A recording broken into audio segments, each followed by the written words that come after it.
Hello, everyone. Welcome into Yelling from the Couch. I'm Brent Humphreys, joined once again by my co-hosts Gage and Gordon Chatterton. And also, we have a special guest joining us today from Pro Football Focus, Dalton Wasserman. Dalton, welcome to the show. How are you doing, man? Doing all right? Yeah, fantastic. Appreciate you having me on. We got another good week of football coming. Any week with football is a good week of football, I believe. It's always good. Even though, my Bengals are kind of down a little bit. Gage, let's not even talk about that right now. We'll talk about it later. Joe Burrow's practicing. Maybe he's going to play. I don't know. It really doesn't matter at this point, I don't think. No, not at all. Why would Burrow play being, what are you guys now, 4 games back in the division? Why risk it, especially behind that offensive line? Don't even risk it. Yeah, well, I mean, even last week, the offense didn't look that good at all. The defense didn't play actually that bad for once. But, yeah, I don't know. If he's healthy, they say he's going to play, but is it worth the risk? We'll see. Does it matter at this point? Probably not. I just want the Bengals to keep me in it till Christmas, and can't even make it till Thanksgiving this year. But you know what? You had too much hope this year with the Reds and baseball and keeping your playoff hopes alive, so it's almost deserved in a way. Yeah, and also we're a football podcast here, but, I'm a Kentucky Wildcat fan too, and that's not going so well in basketball either. So, there we are, guys. You're having a great time. Yeah. Gordon, your Packers, how you feeling about them right now? I felt better last week, but Jameis Winston almost done it to us again. Every time he's played us 3 times before, he hasn't thrown an interception against us until last week. I think he had 7 touchdowns and no interceptions in the 3 previous games. One game, I think when he played for Saints, he threw 4 touchdown passes. Oh no, but I think that was during the Barry days, and he sucks as a coordinator. I think he's stacking groceries now. Oh man, so we brought Dalton on here because Gage mentioned a few weeks back on the podcast. He had a few things. He had a few questions about the Pro Football Focus and, the grades and stuff. As you know, in like Sunday Night Football, they'll always show the PFF rank. They may have even showed it on the Amazon games as well at the beginning of the games when they introduce the players. And Gage, I will let you go ahead and start here. And Dalton, Gage was a little fired up, so he may fire away here. So here we go. Gage, you've got it. Yeah, first of all, Dalton, thank you for taking the time for joining us tonight on this, 10:30 at night here on Thursday. I don't have the exact numbers pulled up, so I'm not going to rattle off any numbers. I've done that a couple weeks ago, and I got fired up, and there's no sense of getting fired up right now. But I guess just start it out, like, how do the rankings work in a sense of like what Brent said? You have the rankings at the bottom of the primetime intros, and it says PFF rank number out of bigger number. Is there like a minimum qualifications for each position? How does that all work out? Yeah, I think the minimum qualifier, it's somewhere around 20% or 25% of basically the leading snap count for that position. So effectively, if it doesn't just include just the starters, guys who have played enough really to make a significant contribution. And that's something, honestly, I wouldn't hate seeing an asterisk or something there on the screen as well, just to go, okay, it's not out of every single guy that's gotten, 1 or 10 snaps this year. Generally, by the end of the year, you're talking about a guy's usually got to play about at least 200 to 250 snaps for the season to get even into that list, right? When you talk about, say, there's 40 left guards that have played. Okay, that may be true, but it goes down to a snap. I want to say it's around 25% or so, somewhere in there. So that's where that comes from. And the rankings themselves really are they come right from the grade rankings that you can see on PFF.com with a subscription. Right now, it's actually running 40% off with our promo code right now. But it's just one of those things where they'll just take the rankings off of the grades each week where they're at for the season, and they'll plug them into those rankings with that minimum snap qualifier. So you mentioned the grades. How are the grades calculated? Obviously, there's different stats for each position. A quarterback's going to be different than a running back, different than the center, different than safety. How are those all taken in? And obviously, it's more than just like touchdown passes. It's more than just sacks. It's more than just touchdown receptions. What all is taken into consideration? So this is the fun part for me because I actually did the grading myself for 3 years, NFL and college, and even a little bit of CFL because we got into doing that too. When you look at what we do, okay, behind the scenes, we go through every single play. We look at every single player. So if you have a run play, we're looking at those blocking assignments up front. We're looking at, things like broken tackles for running backs, or when you get to pass plays, the quality of the throw, the quickness of a pressure from a defensive end. All of those things get taken into account every single play. And we have our scale. There's plenty of articles that have been written about this. We have our scale basically that goes in half-point increments from -2 to +2. So you could get a 0 on any given play is actually neutral, right? It's kind of just like a guy doing his job to its most basic function, right? And then above and beyond that, say, a quarterback making a 12-yard throw on 3rd and 8 or something like that would be a more positive throw. You talk about big-time throws, those graded throws on the scale. So everything for each play, when the graders go through these games, and we go through them a second time on the All-22 just to make sure everything's right, because that's been one. Well, they use the TV copy. Well, on the initial run, yes, we do, but we make sure we go back and we get all 22 on all of these games, and we spend all night, Sunday night, and Monday morning going through the all 22 and fixing anything we need to fix also. So we don't come up with the graders. We don't come up with the final number.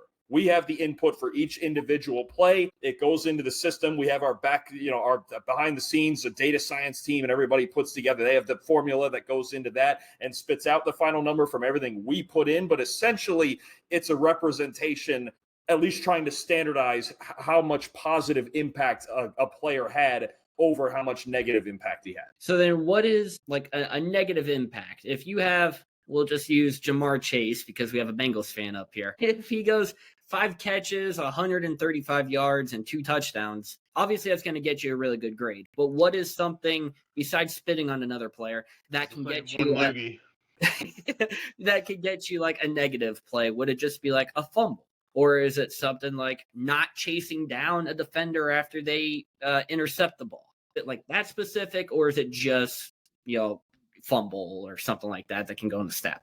No, it is pretty specific, and it's different for each position, right? The biggest one for something like receivers is going to be drops. So I'm going to scale back on here because when you look at real quick, so the 0 to 100 scale that we have, and if you want an idea of like how that gets standardized and how to look at it from the perspective of that scale, because I think in the past it's something that we haven't done a great job of explaining how this works. Basically, when you talk about the basic, like if a guy were to go through a whole game with no positive or negative grades for the entire game, he would be hovering right around a 60. Okay. The scale basically starts at 60. And then as you make more positive plays, you're moving towards the higher numbers and up towards hopefully 100 if you have a perfect game eventually, or you move down. Let's say you're Jamar Chase and you have a day where you're targeted 8 times and you only have 2 catches and 10 yards and 4 drops, right? Then you talk about, okay, that's something drastic, grading in the 30s. Just not that he would ever do that, of course, Brent, but it's just one of those things where that's where it starts to tip downward. So you start at 60. So let's just say a guy has if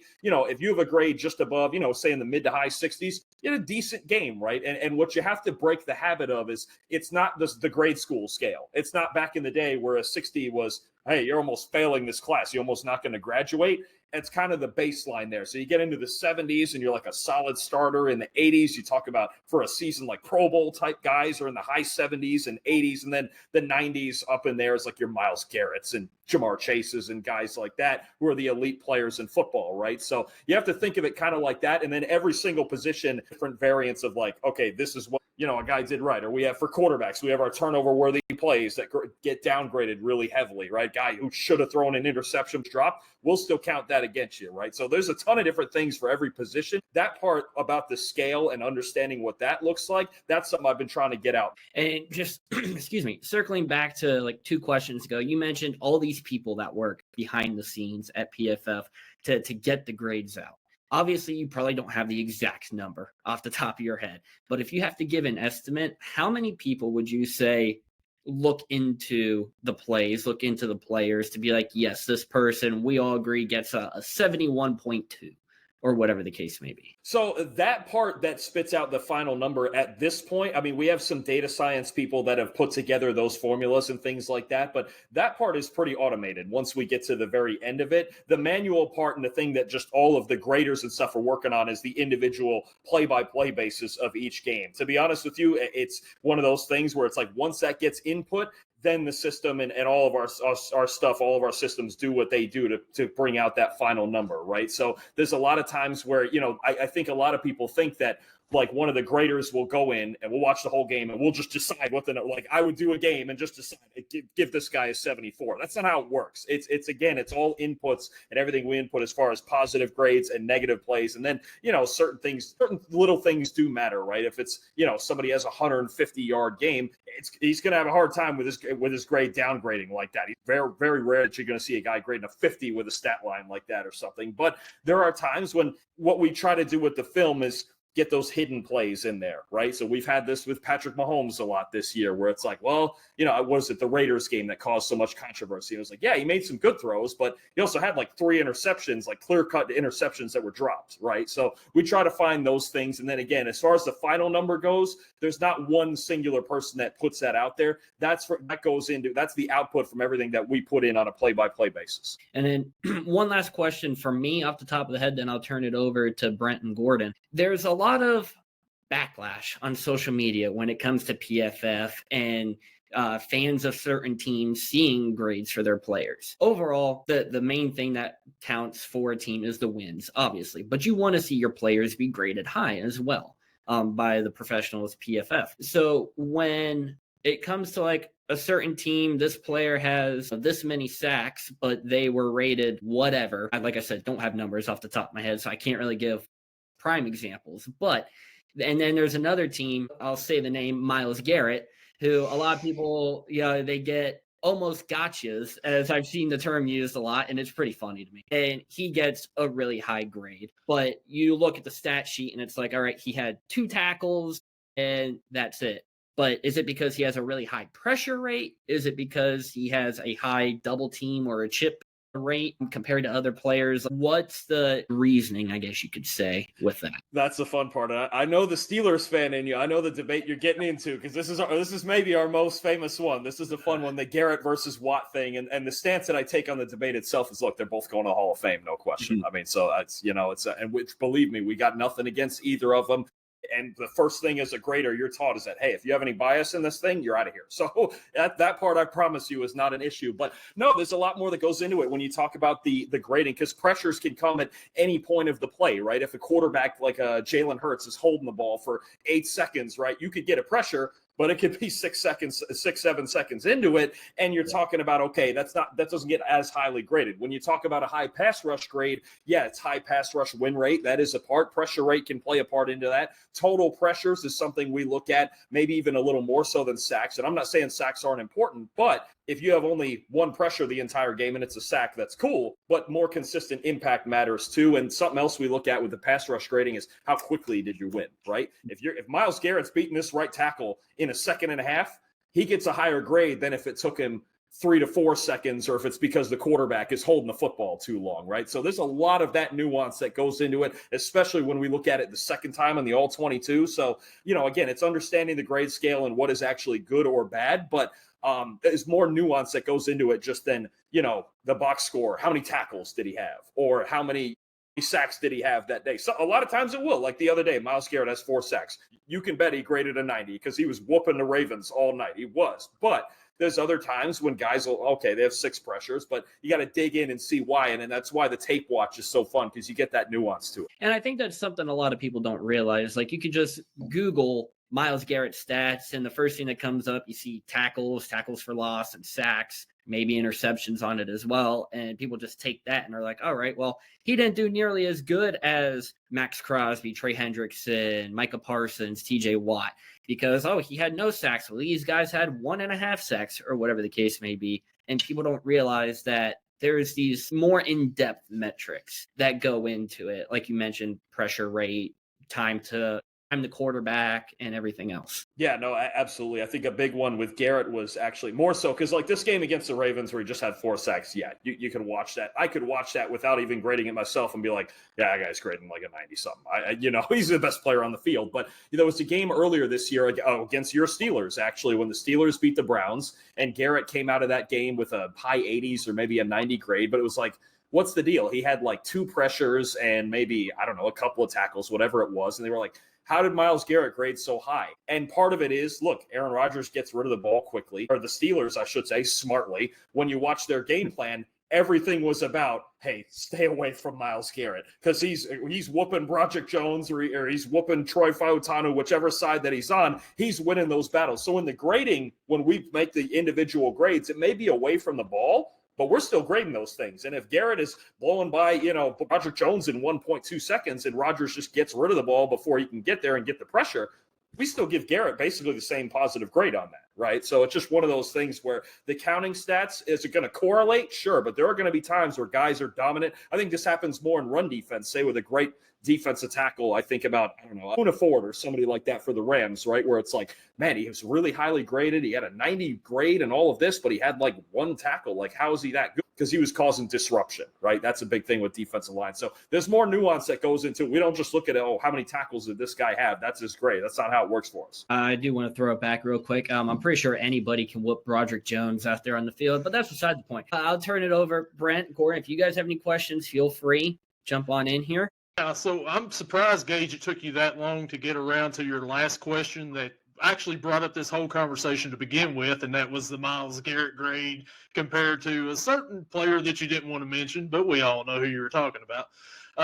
But Dalton, you mentioned like you all grade like Sunday night. You watch all 22 Monday. Like, how many games do you get like assigned to that you watch and you actually grade? So I don't do it anymore, but when I was usually getting two or three full games of college on Saturdays too, because we have our whole staff doing college football on Saturdays also. And then Sunday, it was usually, I think I would usually only get one on Sundays, and then I would help out with the reviews. Because also what we do too is not just the grading. We have quarterback charting, we have coverage charting, we got offensive line work, the pass rush and run blocking, extra work and charting that goes into that, formations and motions and shifts and all that stuff. There's like, when you talk about between a Sunday and Monday for NFL, I think it's 12 or 13 different processes we go through with all 22 included. Special teams stuff, we got special teams guys that specialize in that and grade special teams and what's going on there.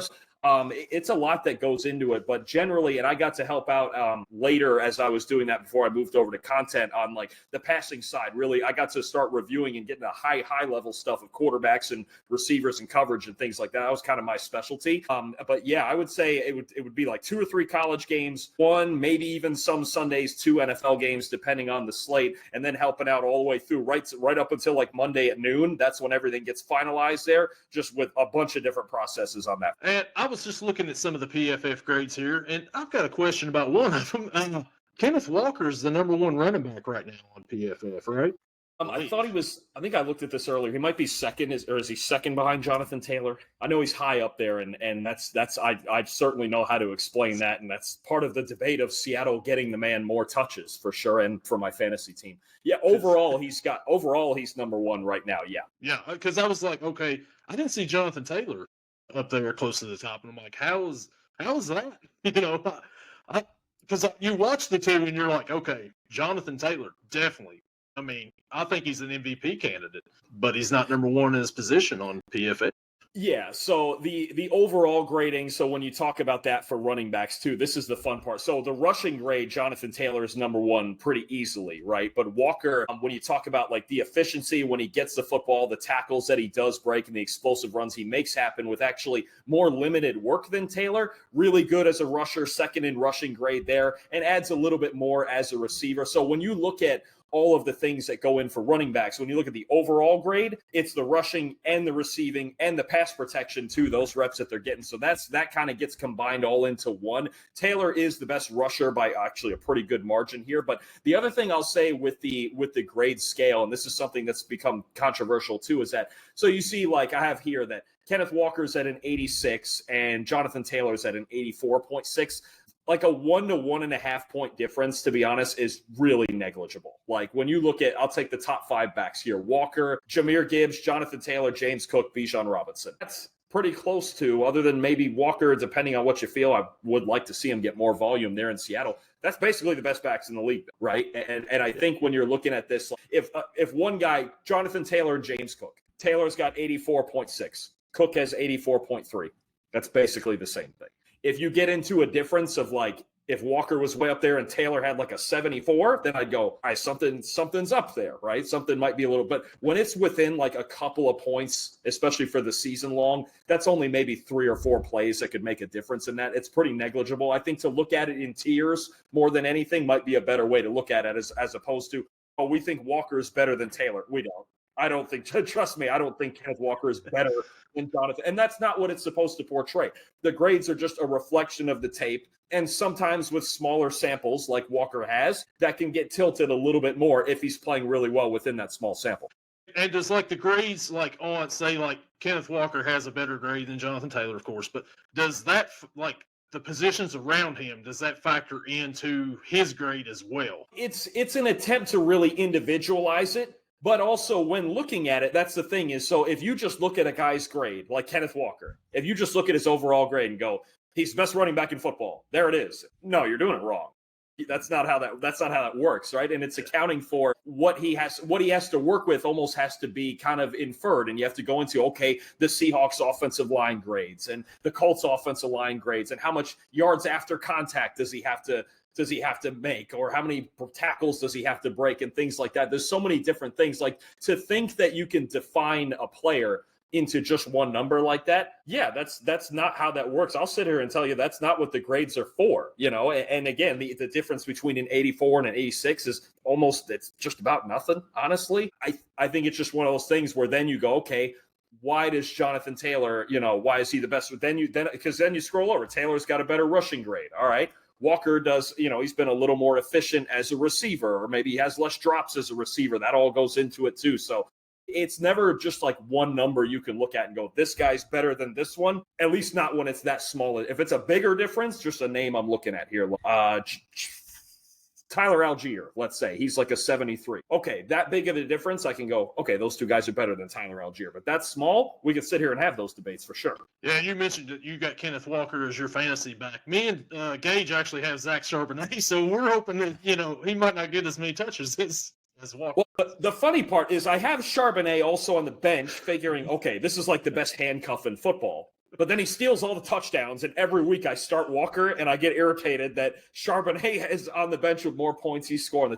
Man, it kills me. It's like my number one thing right now is I have both of them, and I have no idea what to do with them. It kills me. Yeah. So, Gordon, do you got any questions for PFF grades there for Dalton? Yeah, I got a Packer fan, by the way. Yeah. About the PFF grades. Okay, you may have mentioned it. Apologize if I missed it. On pass rush, is it noticed? Is there a grade given if the player gets held? Because I've seen my guy gets held all the time. TJ Watt gets held all the time, and so does Trey Hendrickson when he's playing. But if they don't get there, it's because they get held by the offensive lineman blatantly. Does that add into the factor in? Yeah, actually it does. Look, if let's say Micah Parsons, just for your example there, let's just say, he does, he beats the tackle pretty easily, and the tackle's got to put him in a chokehold to, and get a holding penalty just to prevent the sack. We will grade Parsons basically this, whether he gets the sack or he gets held or not for winning that quickly. Yeah, he will still get absolutely the positive grade, and probably a heavy one at that for beating his man and then forcing that call. And then the offensive lineman, for the fact that he did hold, was a heavy downgrade for penalties too. So that gets factored in as well for the offensive tackle. But definitely something that prevents a pressure because it's a holding call. We still get credit we give credit for the quality of the wins. That's why, even example, Myles Garrett, he's second behind Parsons in pass rush grade, but he's got 13 less pressures with more pressures. But because Garrett wins so quickly and so often, the quarterbacks are getting rid of the ball because they know he's coming, or Garrett's got to get held so you can have any way to block him. That's going to be the idea. The grade is still going to be the quality of the win, the speed of that win. And if he gets held, that's just unfortunate because that's a reason that he would get a sack prevented from him. Now, as far as the other one, I don't have to ask this. I kind of know. You said drops by wide receivers or a big drop. Every one of my receivers has probably got a big freaking F. They drop more passes than any team I've ever seen. Romeo Dobbs has to be about a 15. He had 5 big drops last week, I think. Yeah, I know it's certainly not great there. Yeah, that's about all I had. I mean, most of my team's pretty bad. Yeah, the drops, the Packers drop thing is it's certainly not great. I had one more thing about it. Isaiah Rodgers. Has anybody heard anything else out of Rodgers since his Bengals game? What a game that was for him, PFF wise. No, certainly was. I mean, I know he certainly. I mean, actually, it was the first perfect grade that we've ever given out in an NFL game. I don't even know if I have to go back and check and see if we've ever done it in college. But no, he's been a little more up and down since then, and he's adjusting obviously to being in a more starting role there in Minnesota, and it's been a tough year so far there in Minnesota. But no, that was just an incredible game, honestly. And I actually think, what is it? We worked with his agent or somebody that we got him actually custom cleats made to commemorate that. It was like a whole thing on the shoes. Isaiah Rodgers 99.9. I don't know if he's actually worn them in a game or not. He got them like a couple weeks ago, I think. But we actually had a commemorative pair of cleats made for the first ever perfect grade in PFF history. So no, it was cool to see that, watching it live. What was it? He forced 2 fumbles plus the pick 6. I know you don't want to hear about all this.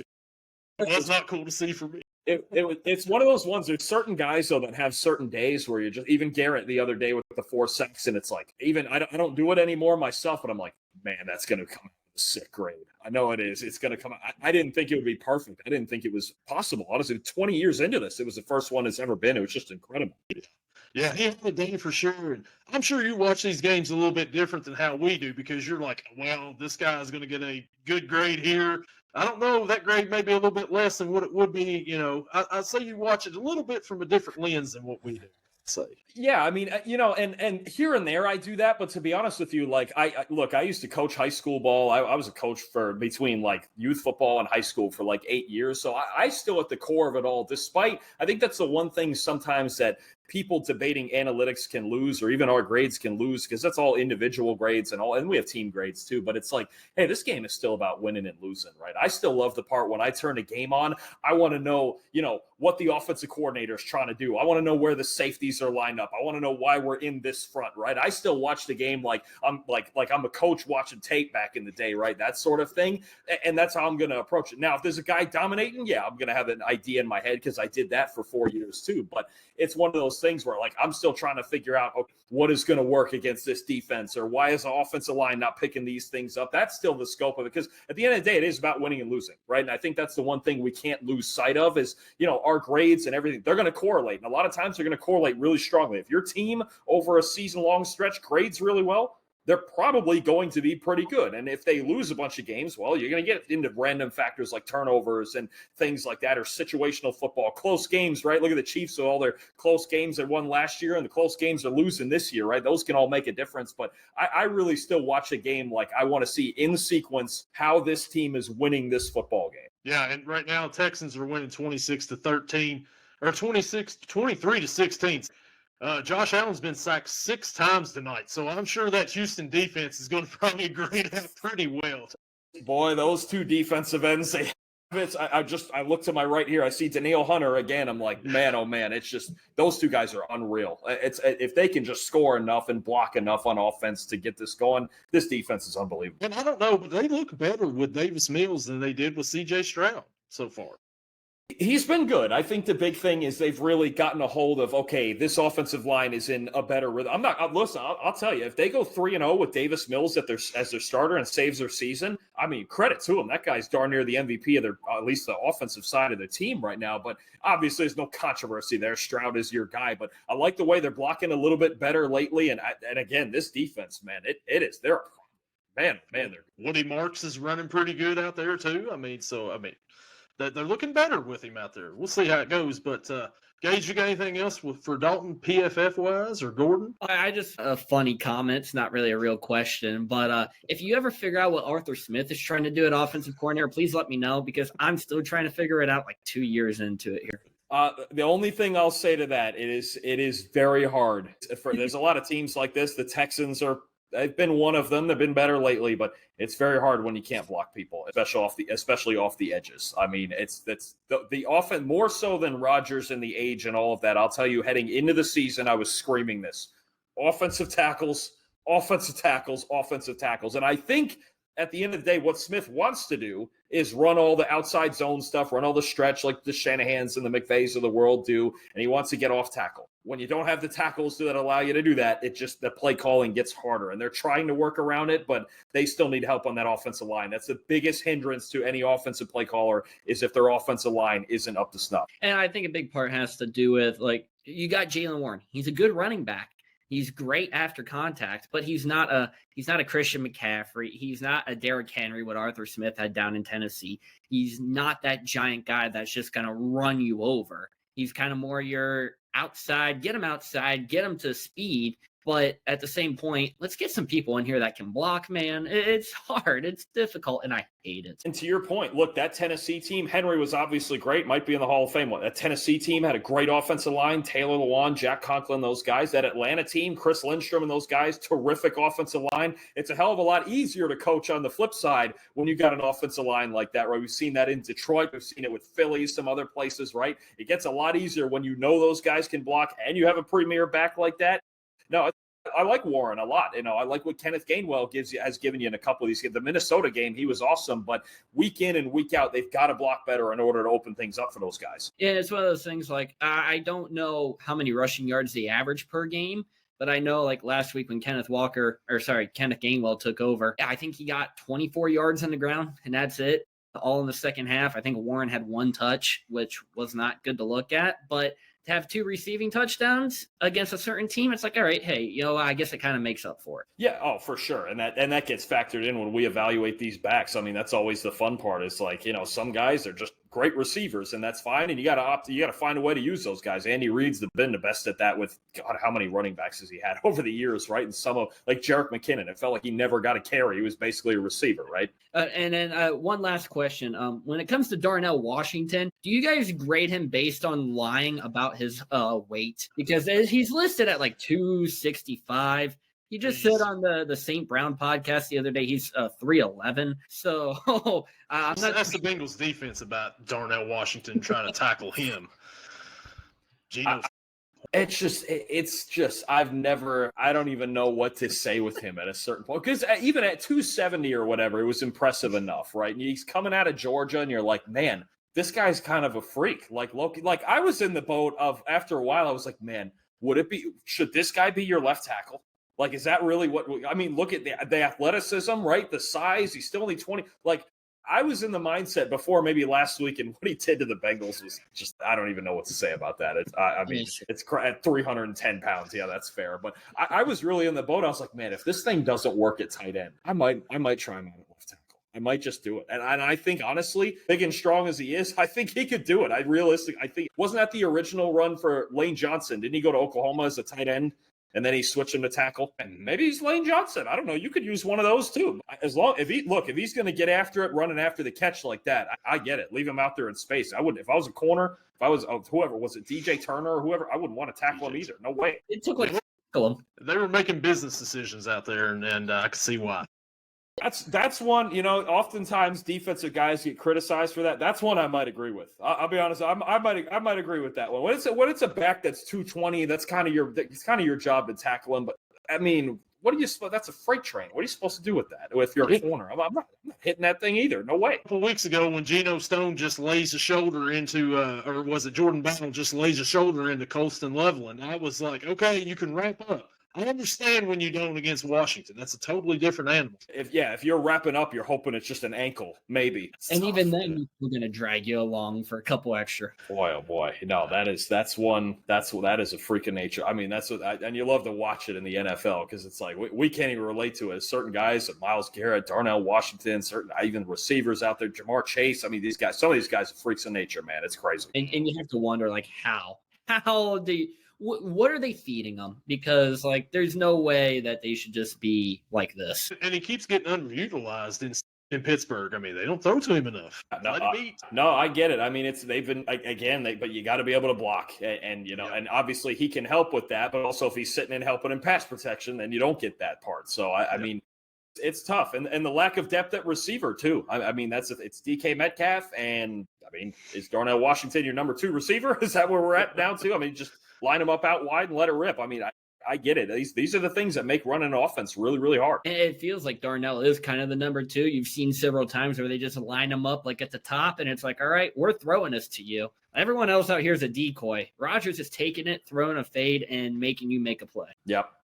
That's not where he loves those one-on-one matchups. Well, Dalton, we thank you for coming on the show. If you want to stick around and do our picks with us, you can. I know it's late, but it's all up to you. It's whatever you want to do. We're gonna probably banter back a little bit or whatnot. But hey, I could make some picks. I'll take the picks that I made on my show if I can memorize them all. I can do that. Let's make some picks. I want to hear what you guys have for this week's games. Clearly, no bias here, obviously. And I'll tell you, with me, I'm not picking the Jets to win. I'll tell you right now, Jet fan. I'm not doing it. The Ravens are beating us. It's fine. We only beat teams from the state of Ohio. So I'm taking that theory and running with it. We got our 2 wins over the Ohio teams. It's not good. And I know the Ravens technically are a former Ohio team, but I'm not counting that. It's not going to count. Well, before we get into our picks, though, we do, we're going to banter a little bit here. So, Gage, last week, let's go over our picks here real quick from last week. We just do straight up picks is what we went. Gage went 8-6. I went 10-4. Gordon was 9-5. Obviously, we don't pick the Thursday night game because, we record during Thursday nights. And the Bills look like they may come back and win this game with 2:44 left in it. They got the ball and down 4. But, so Gordon's catching up. He's almost there where I am now, coming up from behind there. And Gage, you're just, you haven't hit the 100 mark yet, man. No, you know what? We're just chilling. We're way above 500, so we're above Pittsburgh standard, which is very nice. But 98, there's still a couple weeks left. Let's not get ahead of ourselves here. Still got time to come back, and I just can't let Gordon beat me. That's all that there is I cannot let Gordon beat me this season. My team's already beat you once. But I did pick his team against Indy. You did call that one. So, Jamar Chase gets suspended for a game. That was well-deserved. He earned that one, for sure. Yeah, what else you got to say about it? Because I think I remember sending you the video of the spit, and your reaction being, that's AI, or that didn't happen, or something like that, trying to deny it. It's kind of like the old Seinfeld, magic loogie theory there. I need another angle with somebody in the grassy knoll over here. We really don't know where the loogie came from at that point in time until we got definitive footage. So until then, I was hesitant. He could have coughed, and it just flew out of his mouth. Yeah, it may have It's happened. May have happened.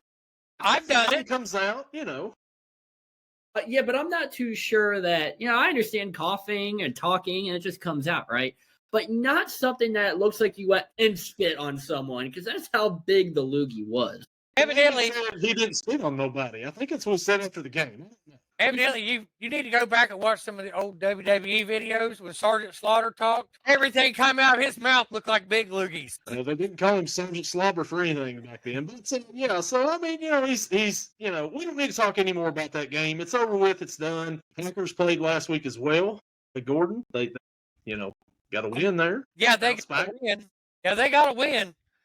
And like I said, I told you before, I'm kind of surprised to beat Jameis Winston because they can't beat shit teams. So, I mean, Cleveland beat us and Carolina beat us. We tied Dallas. I just figured we was going to lose that game. But I called it right. I said they're going to win but not cover, and they sure as hell didn't. Yeah, the Green Bay Droppers, I'm going to call them that until they learn how to catch the damn ball. Or until Jaden Reed's coming back because he actually doesn't drop passes. Broken collarbones. Anyway, here's something I got for you, Dalton. When you coached, was your specialty offense or defense? I did a little of both. I started on offense. I specialized a little more on offense, coaching like quarterbacks and receivers. But I got into defense a little bit. We were a little short-staffed down in St. Pete for this, so I coached some secondary and a little bit of linebackers too. Well, good. And you got the need from both my teams. Go to Green Bay, put an application in, rip the damn playbook out of Matt LaFleur's hands, and then coach the 3 defensive backs we got and the wide receiver masking as a cornerback, and we might actually be able to do something because Matt LaFleur, one thing he wants to do is run up the middle from shotgun on 4th and 2. Hey, let me tell you something about that too. I also have Josh Jacobs on my fantasy team, and I was up by like 1 point before that fumble, and that fumble cost me my matchup. 2 weeks ago. That I clawed all the way back. The touchdown gave me the lead, and I was like, as long as he doesn't fumble, I have this win. I lost to the worst team in our league that week because of that fumble. It killed me. It killed me. I was distraught. It was awful. Let me give you some advice what I did. Anybody that's got the Packers logo beside their name, I love the team. That's my team. But every one of them's riding the pine. After Tucker Kraft went out, every one of them's riding the pine. Except for the defense, because they actually get me points. Yeah. You know, they're normally, 6.5, 5.5 points. They normally get you 7 or 8. More than what you're supposed to get. I'll take it. Well, Gage, since we're talking fantasy here, let's go ahead and let's cue it up. Let's do the segment where we talk about who's injured on your fantasy team this week. From turf to tears, it's injury fears. Who's sidelined this week in Gage's fantasy sphere? Yeah, so Dalton, a little background on this one. Last year, my fantasy team, injury after injury after injury after injury.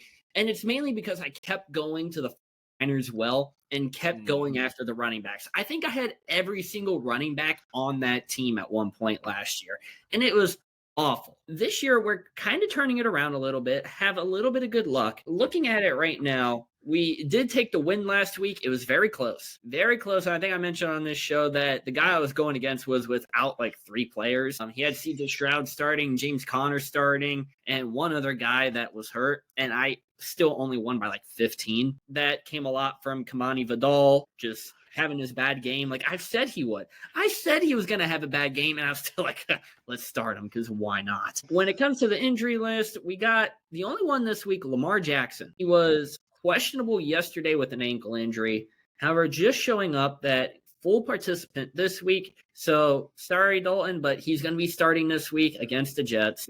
They would beat us with Tyler Huntley. I'm not worried about it. No stress. They might start Cooper Rush at that point. You never know. Well, hold up now. Then we might have a shot. I like the way Huntley looked. Which game was it that he? Which game did he win? I can't remember what game it was, who they were playing. But Tyler Huntley looked good that day. I forget which game it was, but he gives you a little bit of something. Yeah. Yeah, I guess the Pro Bowler will give you a little bit of something. Still don't know how that's. Bowler. Yeah, I know. He's got that pro. How could you not believe in a Pro Bowler? Come on, you got a Pro Bowl backup. What better could you do than that? I mean, it's just like having Kirk Cousins as your backup down in Atlanta. They're set for the rest of the season down there with Penix out, right? Yeah. They're set. They're set. They're set somewhere. As far as the rest of the team goes, looking pretty healthy. And actually, using ESPN Fantasy, we have a lot of green matchups this week. We're looking forward to it. Probably means we're going to do awful this week and lose. But we got 1, 2, 3, 4, 5 greens, which is awesome. However, Patriots fans out there, you might be hating me after this week because we put in a waiver claim last week to regain Travion Henderson, and it went through. Starting running back next to Aaron Jones, and defensive-wise, we dropped the Colts defense because they're on a bye. It's a defense. They're probably not going to be picked up by anybody. We sat the Texans defense because it's against the Bills. Josh Allen just scored, 5, 6 touchdowns last week? He's going to go off again. Yeah, well, they're sitting on the bench with 13 points, and instead, we're starting Cleveland's defense this week against the Raiders. I think it's a good trade-off. If Myles Garrett has another 4 or 5 sack game, all right, I think it's pretty good. And, with we got Geno Smith at quarterback for the Raiders, not the same Geno that he has been previous years. He's throwing a lot of picks. He's making a lot of incompletions out there. I think we're looking good, though. 14 points with an interception, fumble recovery, and 19 points allowed from Texans defense would be a pretty good way to start out the week, especially when my opponent has James Cook starting at 21.9 points. Nice. Yeah, as you were going on that, I just watched the Texans get their 8th sack of the night. That's tough. Yeah, I mean, look, actually, the Browns are a good play though. I'm in on that because Geno's been turning the ball over. That could still work for you, but yeah, this one here, this is some performance they're putting on. Yeah, I was wondering what happened because it went from 13 to 14 while I was in the middle of talking. So I was like, what just happened? That would work for a first down and more. Look at Joe Brady. What a call. Wow. Man. Apparently the last team he beat was the Chicago Bears. That was the game. It was the Bears game. It was. Last quarterback to beat the Bears. So, yeah. All right. So that's your fantasy injuries this week. So let's get into them and let's get into our picks. Gage, let's start it out here. We've got the Patriots going to Cincinnati to face the Bengals at 1 o'clock on CBS. The Patriots are a 7-point favorite in this one. Gage, I don't know. Burrow, is he playing? Is he not playing? Does it matter? What do you think? I feel like it doesn't matter. I don't know if he's playing. I doubt he's playing. I don't see why they would play him, even if he was fully healthy and fully ready to continue on-field football activities. No Jamar Chase this week. You know the Patriots are going to have Christian Gonzalez follow T. Higgins or wherever the heck he goes this week. They might double him. They might trust Gonzo to just take him one-on-one. Gonzalez is a great corner. He's the only corner, I want to say, this season without a missed tackle. And unlike the Bengals defense, that's actually pretty good. And I just don't trust Cincinnati really on either side of the ball this week. Patriots have that dark magic back. It's almost like Big Bill and Tom Brady are back there again. I'm going to go with the Patriots, and I'm going to take them to cover the 7-point spread. Dalton, who do you like in this matchup? I've got the Patriots covering also. I think they win big here, especially with if you had Jamar Chase and Joe Burrow in there, maybe I'd go, okay, this is going to be a tighter game because, you know, the Bengals obviously a lot better with both him and Higgins both healthy and all of that when all three of them are on the field. But this defense, man, I don't have to explain it to you. I've seen it in person. We watch it every week. It's a mess. I love the way the Pats are getting Travion Henderson going. I think they get a pretty easy win and cover also. Hey, Gordon, what are you thinking? As bad as I hate to say, you know, you're my brother from another mother. They ain't covering this shit. New England will probably win by 14, and I don't want that for you, but I can't help to think that. Yeah, I don't think it matters if Joe Burrow comes back or not in this game right here. You can have Joe Flacco, Joe Burrow. It doesn't matter. Joe Burrow doesn't play defense, and that's where the main issue is with the Cincinnati Bengals at this point in time. You're missing Jamar Chase, which is going to hurt. Like you said, Gonzalez is going to flank, Higgins all game long. But the Patriots are they just keep winning. Just keep winning. Travion Henderson's finally getting going. I mean, he's looking like what we thought he would be at the start of the year. And Mike Vrabel's got something going on in New England. And I think the Patriots win, and I also like the Patriots to cover this one, unfortunately. So, hey, Thanksgiving next week when we come in here. We'll record before that, but the Ravens and the Bengals, that'll be such a great Thanksgiving night to end my Thanksgiving day. So can't wait for that. 3-8 Bengals. Let's go. Who day, right? Who day. All right. Next matchup we got. Just the Pittsburgh Steelers traveling to Chicago to face the Chicago Bears. 1 o'clock on CBS. Chicago's a 2.5-point favorite. Gage, Aaron Rodgers, maybe a little banged up. What do we think here? Aaron Rodgers a little bit banged up. No surgery required for his left wrist, which is nice, though it is still a fracture. But it's at Chicago, and we all know that he co-owns the Bears. So I feel like if there's any way that Rodgers could play this week, he's going to play. And the way that Mason played last week, coming in, filling in for Aaron, I feel confident that even if it happens that Rodgers has to come out or Mason has to start, that it's going to go good. Now, if you watch all of the passes that Mason completed last week, over half of his completions were either checkdowns to Gainwell or a screen pass to either Metcalf or Washington.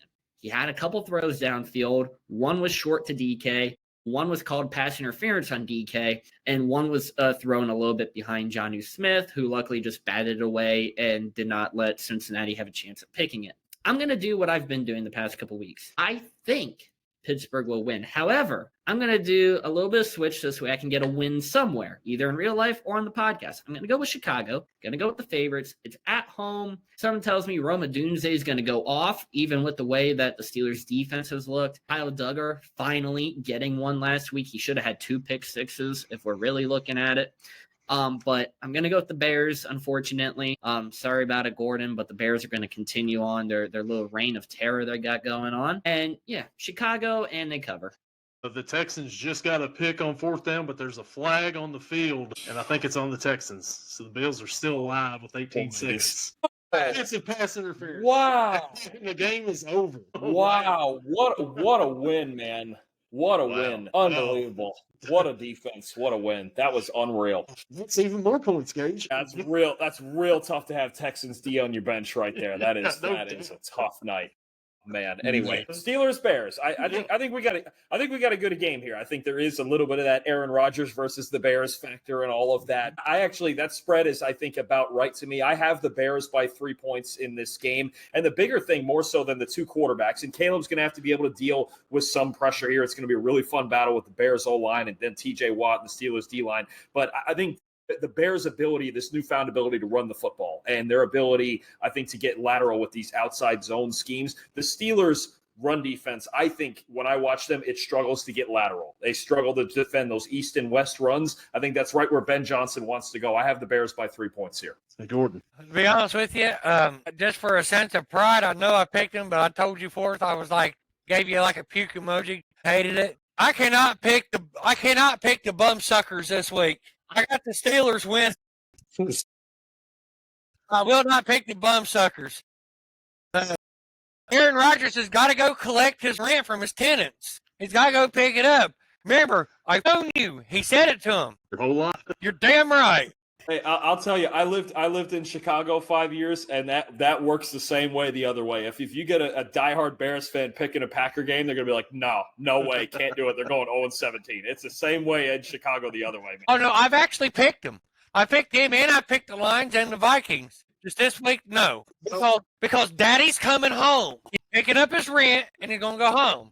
Just kidding, I don't know, but I want the Steelers to win this game. So I have picked, actually, you're going to be surprised, but when you hear this, Dalton, every week this week, I've picked the Steelers to win as a Bengals fan. I'm not doing it this week. Forget it. I wasn't too impressed with the Steelers last week. I think that was more of an indictment on how awful the Bengals were offensively and defensively.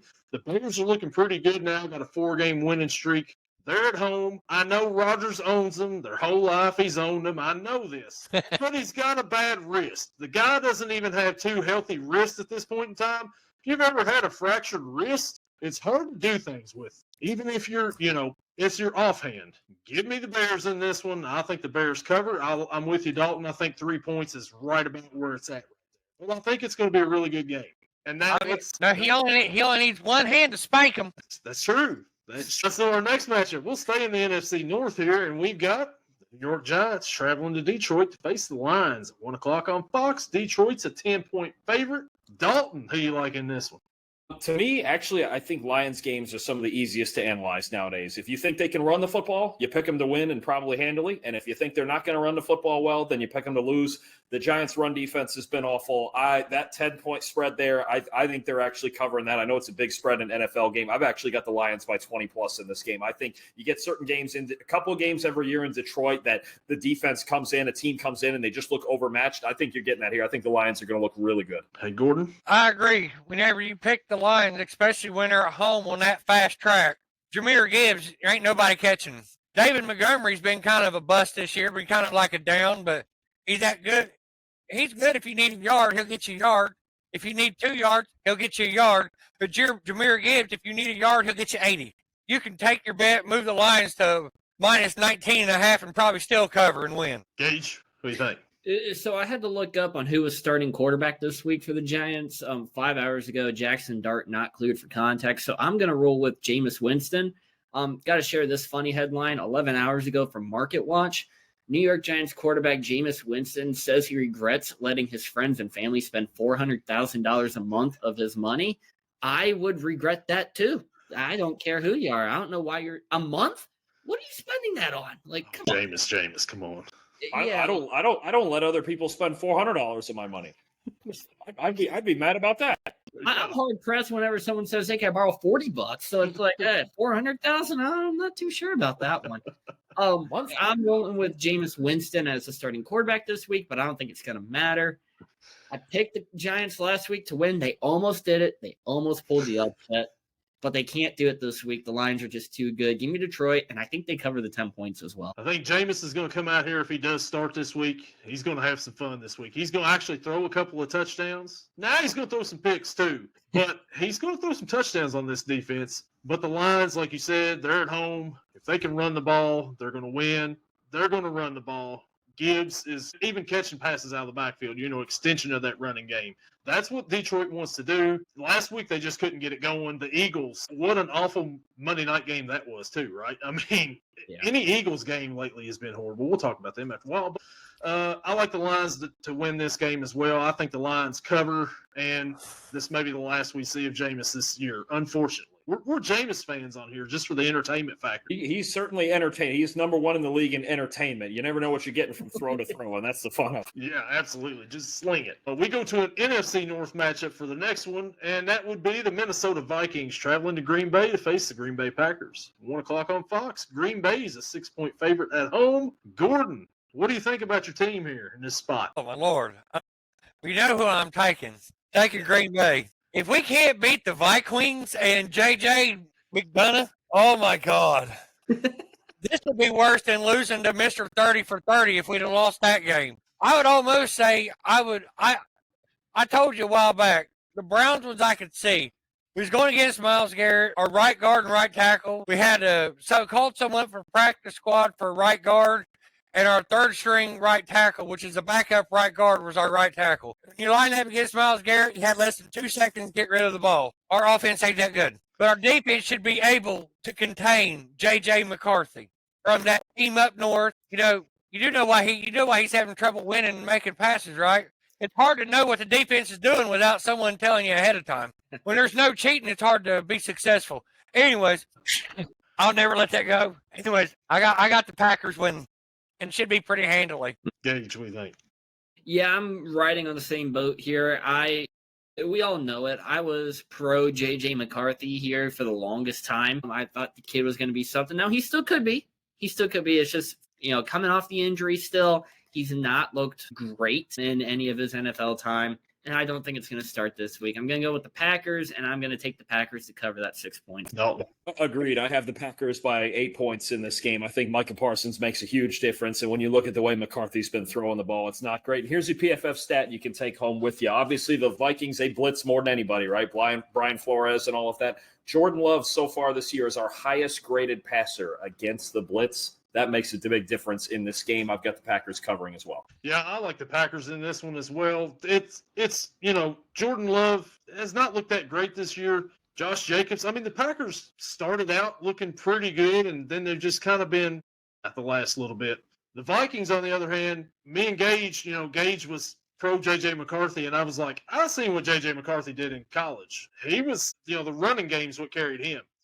Aaron Jones hasn't been healthy all season for the most part. He's played a few games. I'm not sure if he's playing this Sunday or not. I haven't seen. I don't think it matters, though. I got Green Bay winning this one at home, and I got Green Bay covering. So the next matchup, and boy, this should be a good one here. The Seattle Seahawks travel to Nashville to face the Tennessee Titans at 1 o'clock on Fox. Seattle's a 13.5-point favorite. Dalton, what do you think about this matchup right here? I do think the Titans defense, their front seven especially, could keep them in this for a bit. They've kind of played a few of those games this year where their Jeffrey Simmons and those guys kept them in it. But I just have no idea how Tennessee's going to score in this game. Seattle's defense is awesome. They were terrific for especially the last 3 quarters against the Rams last week. Could be kind of a slow burn, but I do think Seattle eventually gets to the cover. I have it 24-6 Seahawks. That's actually good. I was thinking by 27.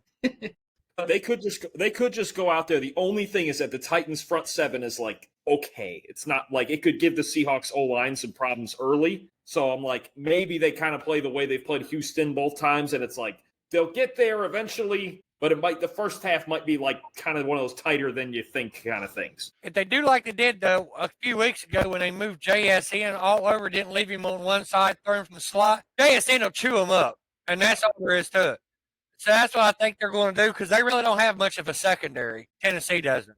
So I got to win. Yeah, I got them covering. We'll just put it that way. But I think they'll win by at least 27. They're going to chew them up. Gage. I think this is an interesting one to look at. If you look at the Seahawks team, they've been winning. They've been dominant. However, I like to kind of compare this back to the Arizona game. Seattle got out to a quick 35-0 lead. And the final score ended up being 44-22. So after that 35-point scoring, they only scored 9 points after that. Is that indicative of Seahawks just let off the gas? Maybe so. Is it indicating that their defense was better than everything. We got 2 scoop and score fumbles out here. Maybe. It's the Titans, though, and who can place anything on Tennessee? So we're going to go with the Seahawks, and we're going to take from the cover. I'm interested to know what the ratings are in this game and how many people actually watch it. In Seattle and people in Seattle, pretty much. But you mentioned that the Titans, the Seahawks beat the Cardinals a couple weeks ago with the defensive scores, 35-0. They were up on them and then kind of let off the gas. They played the Cardinals. Interestingly enough, that's the only win that the Titans have this year, and that was because the Cardinals just choked that game completely away. Just give it to them. Nobody wanted to get the ball at the end, and they just landed them in the end zone. This offense is not fun to watch. Cam Ward, I'm not real big believer in him. I mean, the least talked about number 1 pick as a quarterback, I believe, in a long time in the NFL, and still nobody's talking about him because there's no reason really to talk about him. Seattle, fun on the other side for the most part. Sam Darnold has looked good for the most part of the season. And then, JSN and, Kenneth Walker, Zach Charbonnet, who's going to get the more touches here for fantasy purposes? Hopefully Charbonnet, right? But anyways, I'm going to go with Seattle in this one. I think Seattle wins, and I think Seattle covers. I think Tennessee will keep it close for a little bit, but that offense just isn't going to be able to score any points. Seattle wins, and the score will look, worse than what it actually is. Next 1 o'clock matchup we got. This one should be a good one here. The Indianapolis Colts travel to Kansas City to face the Chiefs at 1 o'clock on CBS. Kansas City's a 3.5-point favorite. Who do you like here? I know I said earlier when we were going through the fantasy stuff that the Colts were on a bye this week with their defense. Basically going against Kansas City, you're on a bye. I'm not going to start you. It's in Arrowhead. The Chiefs are kind of rolling right now. I'm going to go with the Chiefs in this one. They are the favorite, surprisingly. I kind of thought maybe Indy would be favored here. But I am going to go with Kansas City. I think they'll cover. And I look for Travis Kelce's best game of the season in this one. I believe Kansas City lost last week, didn't they? Denver beat them. Yeah. The only reason why they're favored is because they're in Arrowhead and Patrick Mahomes is their quarterback. That's just about it. But I got them winning because you just don't go against Patrick Mahomes. If you do, normally you lose. Not this year, evidently, but normal circumstances. I got the Chiefs winning because they're at home. Dalton. I think not only is this the biggest game of the week, you could argue, I think it's the hardest one to pick. And to be honest, I'll tell you, listen, I do this 40, 50 hours a week. I pour through the mountains of tape and all the numbers and anytime I make game picks on I feel like I can never get a Chiefs game right, man. I pick they're going to bounce back this time and then they lose. And then I finally pick the Chiefs downfall and then they win. And I'm so over picking Chiefs games. I can't get any Chiefs games right. Everything else, feel good about. Chiefs games, I have no idea. I'm actually threading the needle here. The Chiefs are 3.5-point favorites. I'm going to take them to win. Officially, I only took them by 1 point. I think you have outstanding battles right now between Daniel Jones and Steve Spagnuolo. And Jones, his last couple games has looked shaky. And then Patrick, but don't forget the old rivalry. Patrick Mahomes versus Lou Anarumo. Anarumo at times in the past with Cincinnati, he's kind of had the formula a little bit to at least slow him down. So I will sit here and tell you I have no idea who's winning this game. I'm taking the Chiefs. I'm copping out, taking them by 1 point with the Colts cover. Yeah, so the Chiefs, they're 5-5. They're sitting on the outside of the playoffs right now at this point in the season. They've got to start adding up some wins here, stacking up some wins. They've got a favorable schedule after this. If you look at the Chiefs' schedule the rest of the way, it's not a murderer's row by any means at all. This may be the toughest game that they have left. I believe they face Denver again at home, so maybe that's one of them. But the rest of them, not bad. The Colts, on the other hand, they played, where was it? Did they play Spain last time they played, wasn't it? Was that the last game that they played, I believe? Germany. I think they had the Germany one. Germany, yeah, right. And they may have should have lost that one if it wasn't for Jonathan Taylor and his, big run that he had in that game. Daniel Jones, like you said, looked great. We were talking about him being a possible MVP candidate, definitely maybe a comeback player of the year, coming back from what Gage? Anyways, so, I think that this is going to be a really good game. I got the Chiefs winning this one as well, and I think the Chiefs actually are going to cover this 3.5-point spread. That makes me nervous. That makes me nervous that we're all on Kansas City. That makes me a little. It's like the College game day graphic up on the screen, right? Where everybody's taking the. Because I just think this is as 50-50 a game as we have this week. Absolutely. This just come in. You ready? Coach Jonathan Taylor just scored another touchdown. The last 1 o'clock matchup we've got, it's those New York Jets. They're traveling to Baltimore to face the Baltimore Ravens at 1 o'clock on Baltimore. Somebody didn't put what it was on. I guess CBS, doesn't matter. Baltimore's a 13.5-point favorite. Dalton, we'll start with you. How you feel about your team in this game? For as much as there are, I'm sure, some lunatics in New York who are believing a Tyrod Taylor revenge game is coming, it's not coming. The Ravens defense, more so than Lamar and Henry and everything on offense, the Ravens defense is playing a hell of a lot better the last month. I think they're going to shut us down. I have the Ravens winning and cover, especially in Baltimore. And look, I think the Jets, honestly, they've played with a lot of effort. The defense has played with they played really hard the last month or so as well. But I just know Garrett Wilson still. This Ravens defense playing a lot better. Kyle Hamilton's a freak of nature. I mean, he's just unstoppable no matter where you line him up. Ravens big. I think it's going to be an easy one. You mentioned Kyle Hamilton before we get back to the picks there. Gordon really loved the play call a few weeks ago where McDaniel threw a fade route to Devon Achane in the corner over Kyle Hamilton. Gordon, what do you think about this game? Oh, yeah. Oh, you mean the rant where I said, why in the hell would you throw a fade route to a 5'9" running back over a 6'4" safety? That's the one. Hamilton? That was stupid. That's about how that one went. Believe it or not, I got the Ravens winning. That you can believe that. But I don't see a cover. Well, he's got the Jets the least respectable because they covered the other night against New England, right? I think they did. Yeah, they did. There's something about Tyrod Taylor. He seems to do better than starters when he's a backup, but once he's a starter, he sucks eggs. But when he's a backup, he always does better than the starters. That's not saying a whole lot this year, but I think they'll keep it. I think they'll keep it within a little bit. He might inspire the defense to play even better. I don't know, but I say about a 10-point game. Gage, what do you think? So I've always been one of the people who, throughout his entire career, I've just liked Tyrod. No real reason about it. Didn't really like him in college. He came into the NFL. I'm like, you know what? The poor guy lost his job out in Los Angeles because some doctor punctured his lung. Yep. And then Justin Herbert was able to just slide in there and take over from there. I do a thing each week, Dalton, where I do an underdog pick of the week. And this was not planned at all. I already had this pick. We're going with the Jets to be the underdog pick of the week. Partly because I like Tyrod, partly because I hate the Ravens. So when we combine the two together, it makes perfect sense. I think you're going into Baltimore, Lamar Jackson, the rest of the Ravens just have this big head coming in that like we're just going to run the table. It's going to be super easy. And Tyrod's going to be, you know what? I don't care. You already benched Justin. What are you going to do? Bench me? All right, go right ahead. Put Justin back in here. I have nothing to lose. He's going to sling it, and Jets are going to come out with a win. Wow. That's a declaration right there, man. Of all the upsets this week you could have picked, any week, any given week, you know how gutsy it is I believe I've picked the Jets to win a game one time this year on our show through 11, 12 weeks. I picked them to beat Miami back in like week 3 or whatever on Monday night. I said, nope, this was the game. I'm not picking them to win again. I'm not doing it. Can't do it. Dalton, I can tell you right now, I know why Gage is picking the Jets to win this one.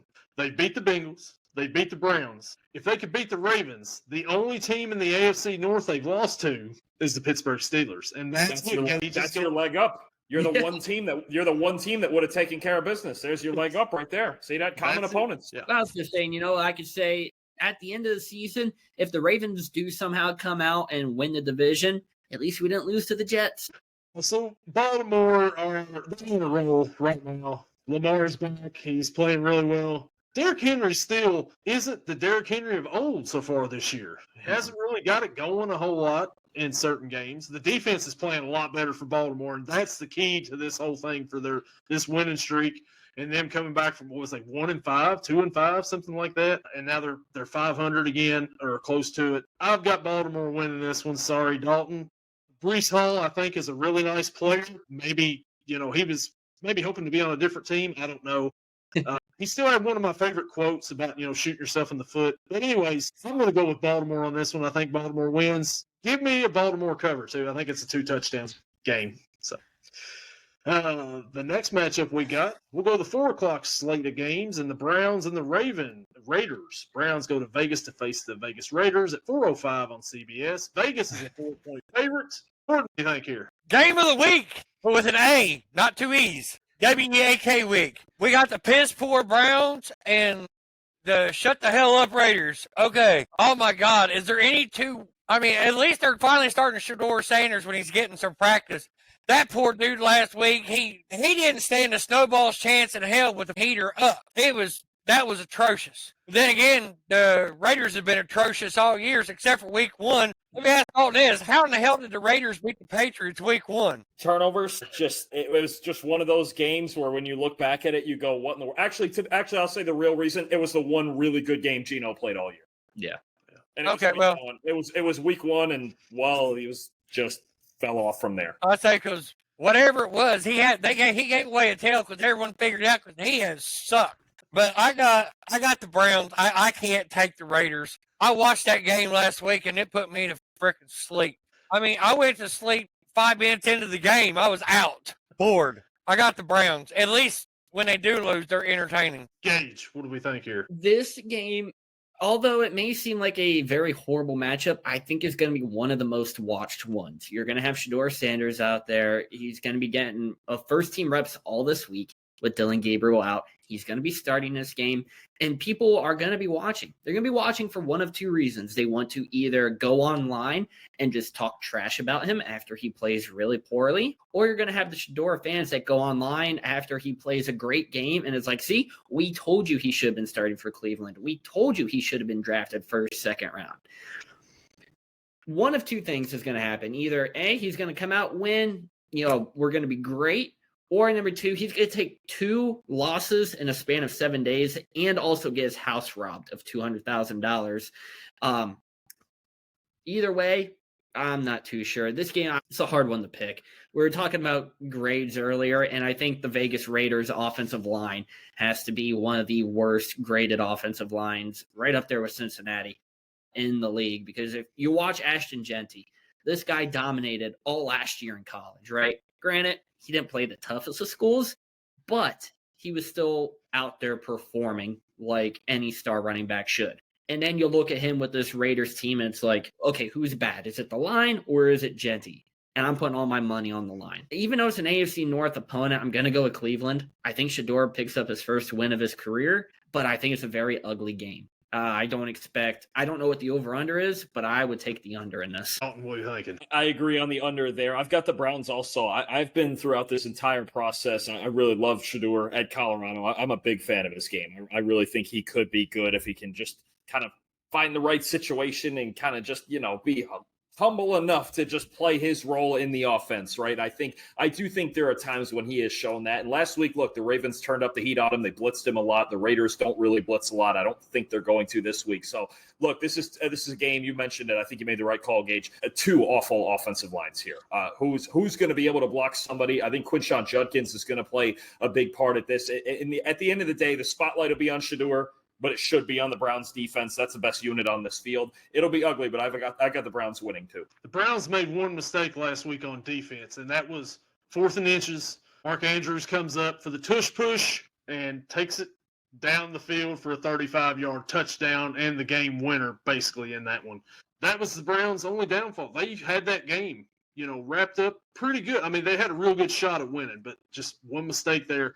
Shador Sanders comes in, 4 of 16 passing. You can't really blame him on that. Like you said, there was a lot of blitzing on there. He wants to set back in the pocket. He's a pocket passer. He wants to set back there, and he wants to pick the defense apart. He just didn't have time to do that all last week. No reps in practice. I mean, he's not getting first-team reps up until this past week. Like, even as the backup quarterback, they usually let him come in and practice with the first-stringers, but Stefanski hasn't let Shador for whatever reason. The guy's getting robbed. He's got to catch a break somehow. And I'd already decided this pick here early before we done this. So here we go again with the college game day graphic once again, pretty much. I'm going Cleveland Browns in this one. And I think that the Browns cover because they're the road dog, Jesse James, in this one. So we head to our next one. We've got the Jacksonville Jaguars traveling to Arizona to face the Arizona Cardinals at 4:05 on CBS. Jacksonville's a 3-point favorite. Dalton, who you like in this one? This is a weird one because the Cardinals, their offense has looked better with Jacoby Brissett out there. They can't really run the football because they have no running backs left. They're all Although I think they might be getting Trey Benson back this week. Is that right? But I don't know that that makes a huge difference the way they're blocking up front. I think this is an odd one, but I do like the Jaguars' ability to run the ball. Travis Etienne, if Bashal Tutin's playing, he's obviously starting to really contribute to that as well. Like the way their offensive line is playing, and just kind of this ball control offense that I think can work against Jonathan Gannon's defense. I have it actually right at that 3-point spread. I have the Jags 23-20. It is going to come down to, I just think Trevor Lawrence has just got to keep it together. He did last week against the Chargers and really was a conservative style of kind of ball control. I think that'll work again just enough against the Cardinals this week to get out of there with it. Gage, what do you think? Yeah, this is going to be one of those games where Trey McBride is going to be leaned on a lot. Michael Wilson's going to be leaned on a lot. Jacoby Brissett coming off an NFL record 47 completions in a game in a loss. Like, okay, I believe I saw a thing where there's only been 2 quarterbacks in NFL history to throw 47 completions. Jacoby Brissett and Big Ben in the wild card round here a couple years ago, and both resulted in a loss. So it turns out when you complete that many passes, you're still going to lose, as rumor has it. Without Marvin Harrison Jr., you're without Imari DeMarcado. Trey Benson limited this week. Bam Knight limited this week. If neither of those two can go, they might just say, Kyler Murray, get out there. We're just going to hand the ball off to you because we have no running backs left. I don't know who fills in after that, and I think that's going to be a big hindrance to the Cardinals team. I'm going to go with the Jags in this one, and I think they cover the 3 points. Call of Duty's out. Kyler's not playing. Gordon, what do you think? Well, Gage, you're young enough. Why don't you move to Arizona? They'll hire you off the street for being running back. I will die out there. No, I would die running. The first 2 yards, I would fall flat on my face. But actually, I got the Cardinals. I got the Cardinals winning. Don't need the points because they're that damn bass hound on there if I could sleep in the home dogs. Dalton, earlier you mentioned, who was it? The Colts were the hard team to pick this year. Who was it? What team was it you were talking about? The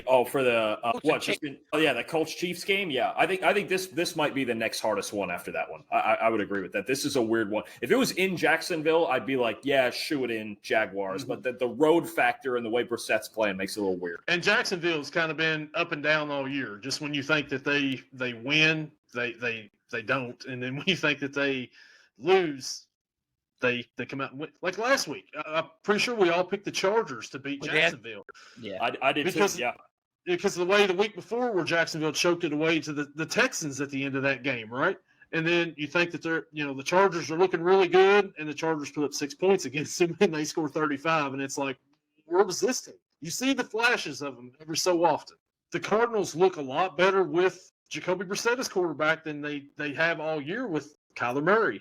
Marvin Harrison being out last week obviously didn't hurt the receiving core at all. You do want him out there, of course, but Michael Wilson, like almost 200 yards receiving. Trey McBride, over 100 yards receiving. They ain't got a running game. Was it Bam Knight had like 24 yards or 22 yards, whatever it was? I think that the Cardinals get it too here. I think that they win at home. They pull off the upset just because the Jaguars, I don't know. Now, if they come out and they pound them, okay, that's fine. I could see it, but I got the Cardinals here. The Cardinals are due for a win at home, and Jacksonville's the perfect opponent to have that happen. The next matchup we've got, 425 matchups. The Eagles travel to Dallas to face the Cowboys at 425 on Fox. Philly's a 3.5-point favorite on the road. Gordon, what are we thinking here? Well, I'm not picking the Cowgirls this week, that's for sure. They've got, top 5 worst run defenses? Something like that. It's horrible. Saquon Barkley should actually get his game going again this week. I've got the Eagles, and I've got them covering because they can play defense. And for some reason, I don't know, probably because I put him on the bench. I got A.J. Brown on the bench on my fantasy team. He'll probably go off for 498 yards this week and 17 touchdowns. I'm just kidding, but no, I got the Eagles winning. I got them covering. Gage.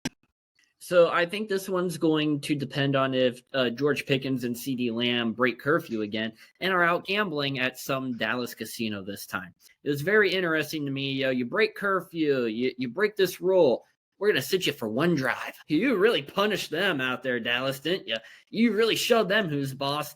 You guys went 3 and out and proved that you need these two on the field. So I don't really know what you accomplished by that. They took a little less hits, and yeah, they still showed out. They still played well.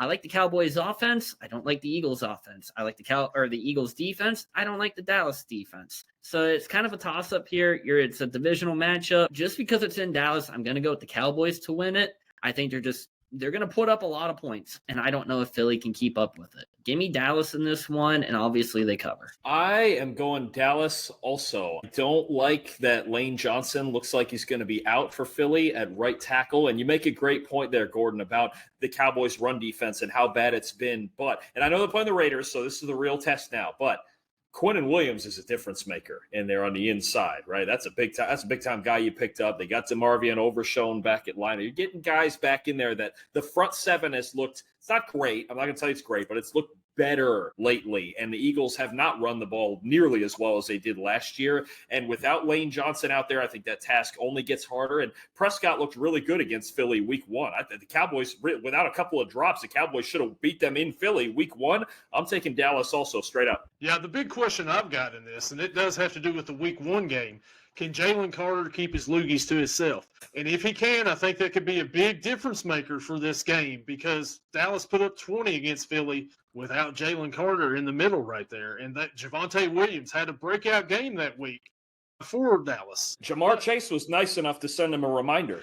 Yeah. Thanks for that, Jamar. But I think that I'm going to go with Philly in this one. I think that whatever the over-under in this is going to be, take the under because Philly is just like slowing teams down, suffocating teams. You had that high-powered Detroit offense last week, only scored 9 points. Dallas, I think, maybe have a little bit more of an explosive offense than Detroit does this year, but Philly knows that offense pretty well. I got Philly in this one. I think it's going to be another boring game. It's going to be hyped up. Everybody's going to be watching the 425 window for this game right here, and everybody's going to be let down thinking this is going to be a good game once again. Well, I'll be watching it. My wife's a fan of the Eagles. So the other 425 matchup, if you don't want to watch that one, they've got an NFC South matchup game that everybody can watch, and that's Kirk Cousins and the Atlanta Falcons traveling to New Orleans to face Tyler Shuck and the New Orleans Saints at 425 on Fox. New Orleans is a 1.5-point favorite.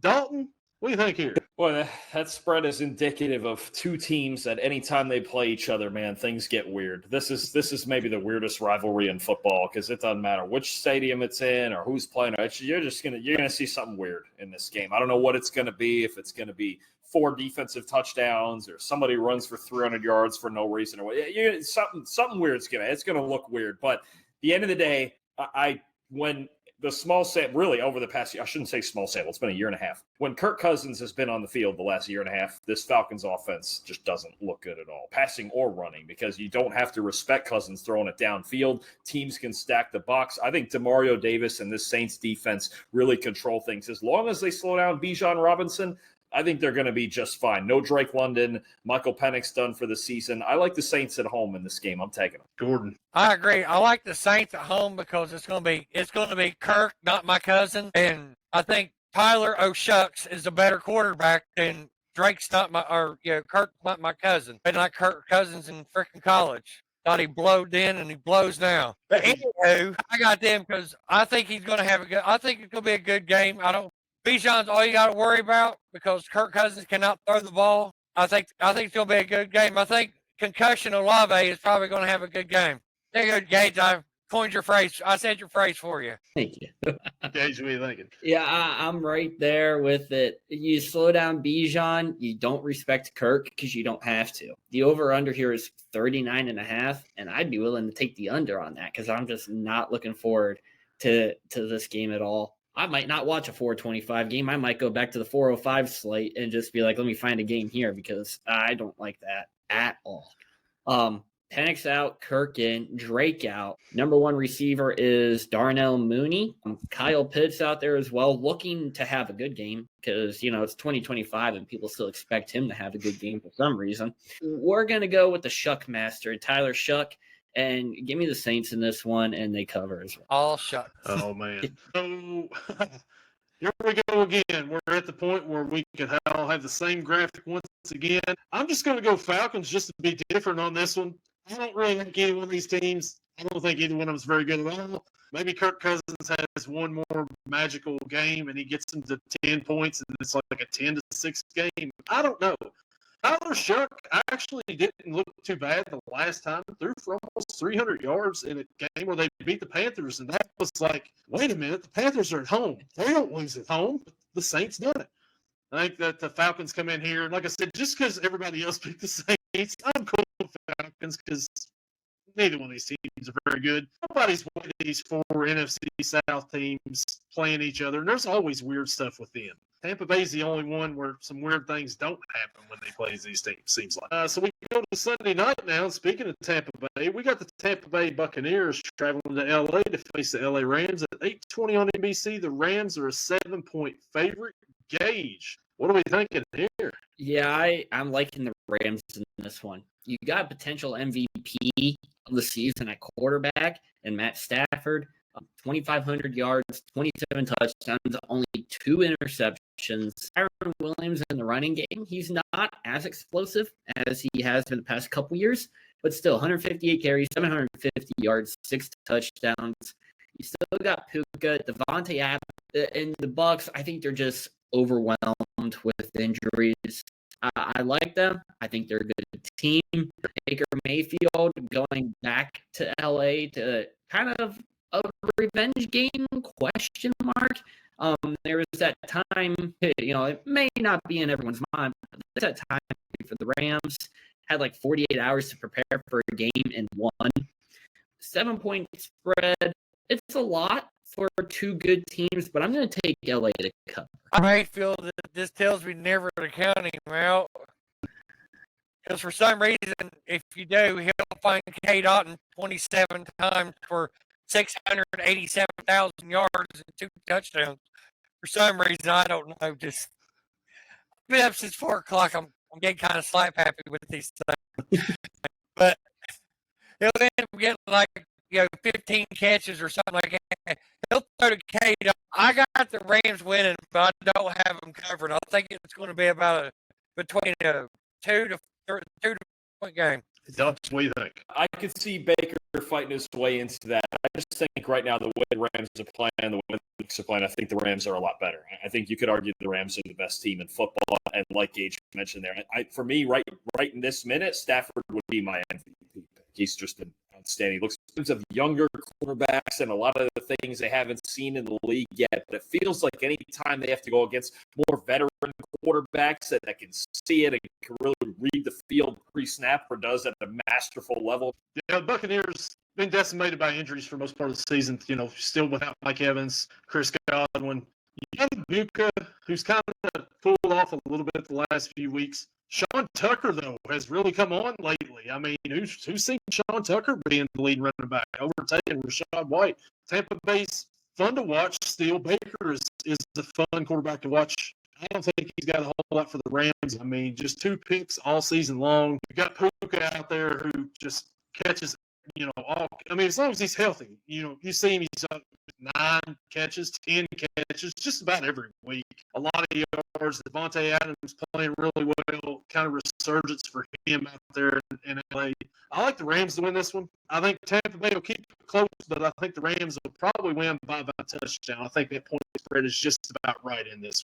And that would be the Carolina Panthers traveling out to San Francisco to face the Niners at 8:15 on ESPN. San Francisco is a 7-point favorite.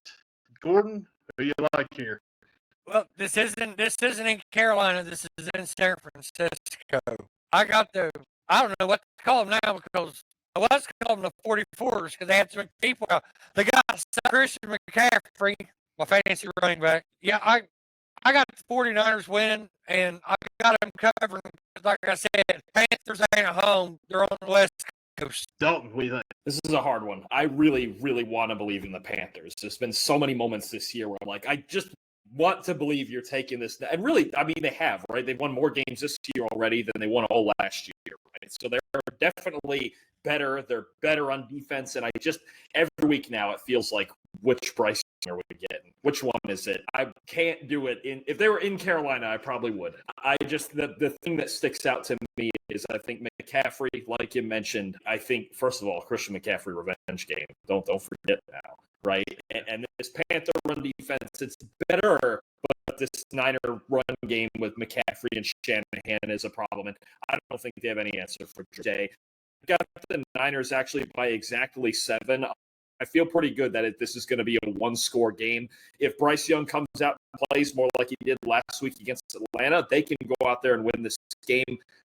I think there's some matchup problems when the 49ers have the ball against the Panthers defense, especially McCaffrey and Kittle, that are going to get them the win here. Gage, what do you think? Yeah, I'm in agreement with everybody. Bryce Young, you look at his game last week at Atlanta, just under 69% completion rate, 448 yards, 3 touchdowns. The better with Josh Allen from last week. But if you look at his numbers, it's only the second time this season he's thrown for over 200 yards. He had a 328 and a 448. All the other games have been under 200 yards. And a lot of it has to do with they're 6-5 and they're leaning on that run game. Rico Dowdle came alive there for a few games span and played outstanding. So Bryce didn't have to throw it a lot. He didn't have to throw it all over the place. But I kept saying how many times that throw the ball to Tedero McMillan and look what happened. You won. He's on the season now, 54 catches, 748 yards, and 4 touchdowns.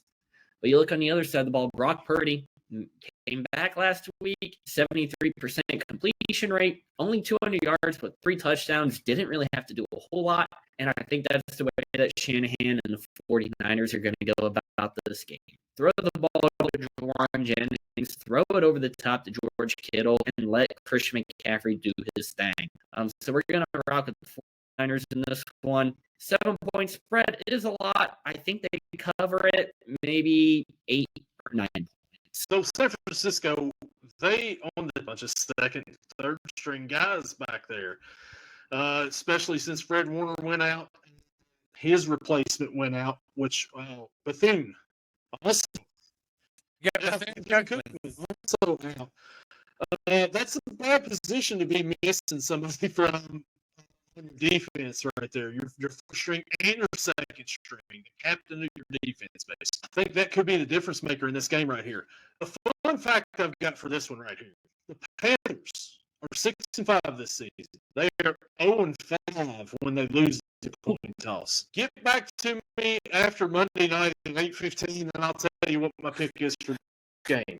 So, no, I'm going to go with the Panthers. Give me the Panthers in the upset in Santa Clara on Monday night. Bryce Young, over 400-some yards last week, looked really good. I think that offense can score on the Niners. I know a couple weeks ago they didn't do so hot against the Saints. But I think they can do it a little bit against the Niners here. And I think I'm going to believe in them a little bit here, Dalton. Like you said, you want to believe in them? I'm going to jump on the boat here, and I'm going to believe in them.